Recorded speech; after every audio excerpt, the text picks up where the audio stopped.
Hello மக்களே, welcome back to neighbours kitchen. இன்னைக்கு நம்ம நெய்பர்ஸ் கிச்சன்ல ஒரு சாட் ஐட்டம் தான் பார்க்க போறோம். உங்க எல்லாருக்கும் இந்த ரெசிபி உங்களுக்கு ரொம்ப பிடிக்கும் நான் நம்புறேன். ஏன்னா நிறைய பேர் கடையில் வாங்கி சாப்பிட்டுருப்பீங்க. பாவ் பாஜி எப்படி பண்ணுறதான் பார்க்க போறோம்.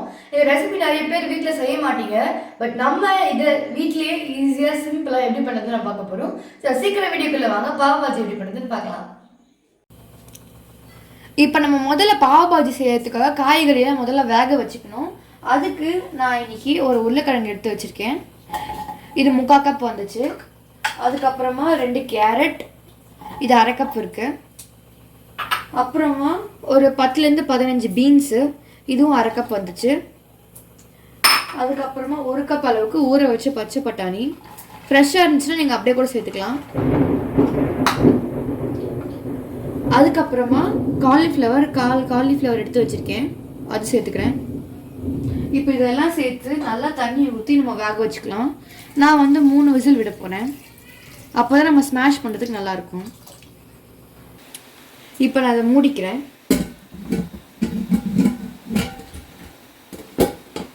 மூடி நம்ம ஒரு 3 விசில் வைக்கலாம்.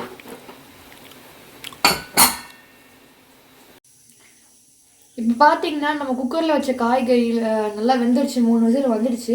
இப்போ நம்ம பாவ் பாஜிக்கு மசாலா ரெடி பண்ணலாம். அதுக்குள்ளே அது ப்ரெஷர் இறங்கட்டும். இப்போ பாவ் பாஜிக்கு மசாலா ரெடி பண்ணுறதுக்காக நான் ஒரு கடாயில் 1 டேபிள் ஸ்பூன் அளவுக்கு பட்டர் சேர்த்துக்கிறேன். பட்டர் கொஞ்சம் உருகட்டும். பட்டர் நல்லா உருகிடுச்சு. இப்போ நான் அதில் 1/4 டேபிள் ஸ்பூன் அளவுக்கு சீரகம் சேர்த்துக்கிறேன். சீரகம் சேர்த்துட்டு நம்ம லைட்டாக மிக்ஸ் பண்ணி விடலாம். அப்போ தான் ஃப்ளேவர் உள்ளே இறங்கும். சீரகம் போட்ட பிறகு நான் இதில் வெங்காயம் சேர்த்துக்கிறேன். 2 மீடியம் சைஸ் வெங்காயம் குட்டி குட்டியாக வெட்டி வச்சுருக்கேன். அதை சேர்த்துட்டு நம்ம நல்லா வதங்க விடலாம். ஒரு கோல்டன் ப்ரௌன் ஸ்டேஜ் வரட்டும். இப்போ வெங்காயம் நல்லா வதங்கிடுச்சு. இப்போ நான் அதில் 1.5 டேபிள் ஸ்பூன் அளவுக்கு இஞ்சி பூண்டு பேஸ்ட் சேர்த்துக்கிறேன். சேர்த்துட்டு நம்ம இஞ்சி பூண்டை பச்சை வாசனை போகிற வரைக்கும் நல்லா வதக்கலாம்.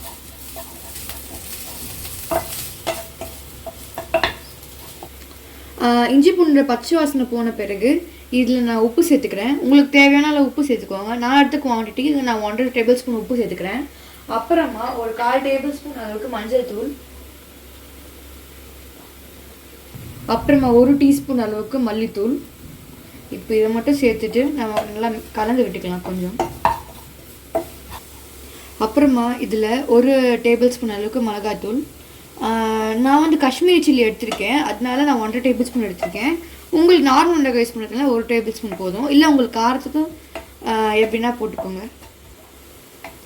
அதுக்கப்புறமா 1 டேபிள் ஸ்பூன் அளவுக்கு கரம் மசாலா. இதெல்லாம் சேர்த்து நம்ம கொஞ்சம் கலந்து விட்டுக்கலாம்.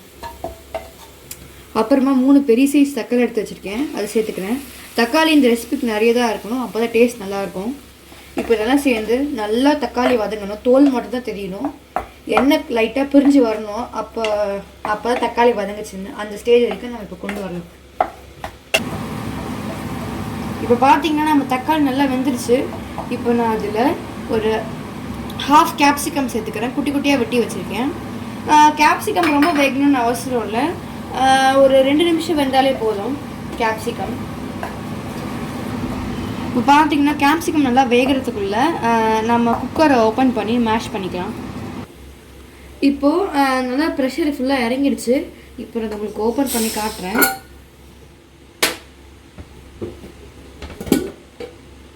பார்த்தீங்கன்னா வெஜிடபிள்ஸ்லாம் சூப்பராக வந்திருக்கு. இப்போ நம்ம இதை மேஷ் பண்ணிக்கலாம். இப்போ நம்ம இதை நல்லா மேஷ் பண்ணிக்கலாம். நல்லா மேஷ் ஆகணும், அப்போ தான் நல்லாயிருக்கும். இப்போ பார்த்தீங்கன்னா நம்ம ஃபுல்லாக மேஷ் பண்ணியாச்சு. இப்போ நான் அதை இப்படியே எடுத்து நம்ம கேப்சிகம் இது பண்ண அந்த மசாலா சேர்த்துக்கிறேன். இப்போ நம்ம கேப்சிகம் நல்லா வெந்துருச்சு. இப்போ நான் அது நம்மளோட வேக வச்சு வெஜிடபிள்ஸ் சேர்த்துக்கிறேன்.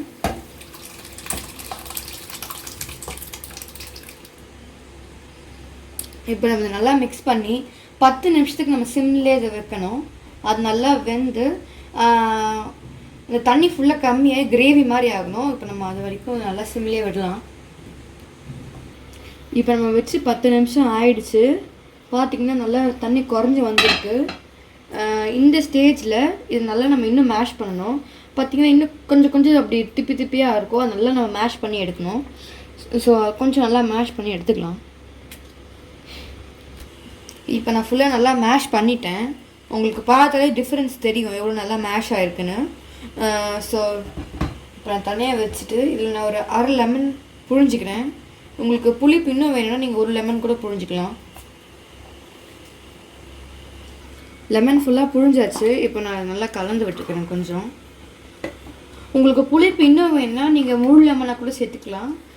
நான் எடுத்தது வந்து கொஞ்சம் புளிப்பு நிறைய இருக்கும் அந்த லெமனில், அதனால நான் ஹாஃப் லெமன் எடுத்துக்கிட்டேன்.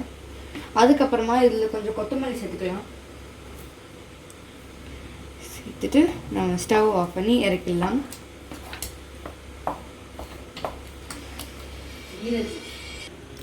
இப்போ நான் பாவ் பாஜி சர்வ் பண்ணுறதுக்காக நம்ம இதோட பாவ் எடுத்திருக்கேன். இதை வந்து நம்ம ஹாஃபாக கட் பண்ணி பேனில் டோஸ்ட் பண்ணணும். அவ்வளோதான், ஃபுல்லாக கட் பண்ணோன்னா கொஞ்சம் இப்படி ஹாஃபாக இருக்கட்டும். இப்போ நம்ம இதை பேனில் டோஸ்ட் பண்ணிக்கலாம். இப்போ நான் டோஸ்ட் பண்ணுறதுக்காக கரண்டியில் கொஞ்சம் பட்டர் எடுத்திருக்கேன். இது வந்து ஒரு 1/2 டேபிள் ஸ்பூன் வரும். இப்போ நம்ம இதை ஸ்ப்ரெட் பண்ணிவிட்டு நம்ம எடுத்து வச்சுருக்கேன்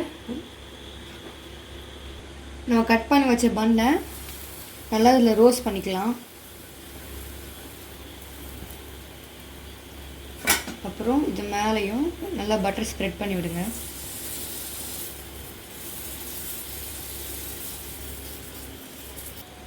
இப்போ பார்த்தீங்கன்னா ஒரு சைடு நல்லா வெந்துருச்சு. இப்போ நான் திருப்பி போடுறேன். இது பார்த்தீங்கன்னா நல்லா கிறிஸ்பியாக வந்திருக்கு. இப்போ நம்ம இதை வேறு பிளேட்டில் மாற்றிக்கலாம்.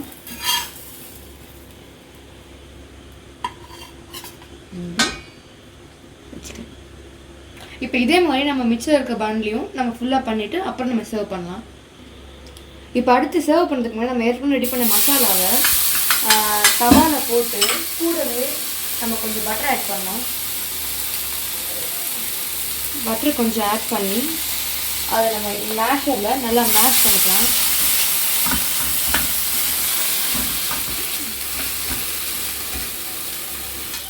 இப்போது நம்ம அதை அப்படியே எடுத்து வேறு பவுலுக்கு ட்ரான்ஸ்ஃபர் பண்ணிக்கலாம்.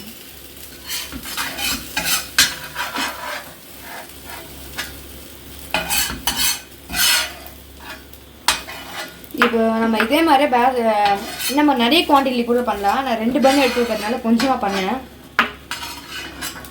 இப்போ நம்ம சர்வ் பண்ணிடலாம். இப்போ நம்ம பார்த்தீங்கன்னா நம்மளோட சூப்பரான பாவ் பாஜி ரொம்ப சூப்பராக ரெடி ஆகிடுச்சு. பார்க்கவே ரொம்ப அட்ராக்டிவாக இருக்குது. டேஸ்ட்டு ரொம்ப சூப்பராக இருக்குது. மறக்காமல் இதையும் நீங்கள் ட்ரை பண்ணி பாருங்கள். இப்போ அவ்வளோதான், ரொம்ப ஈஸியாக சூப்பராக சிம்பிளாக எப்படி பாவ் பாஜி பண்ணுறதுன்னு பார்த்தோம். உங்களுக்கு இந்த ரெசிபி ரொம்ப பிடிச்சிருக்குன்னு நம்புகிறேன். பிடிச்சிருந்தா மறக்காமல் நெய்பர்ஸ் கிச்சன் சேனலுக்கு லைக் பண்ணுங்கள், ஷேர் பண்ணுங்கள், சப்ஸ்கிரைப் பண்ணுங்கள். மறக்காமல் பாவ் பாஜியை உங்கள் வீட்டில் ட்ரை பண்ணி பாருங்கள். நன்றி, வணக்கம்.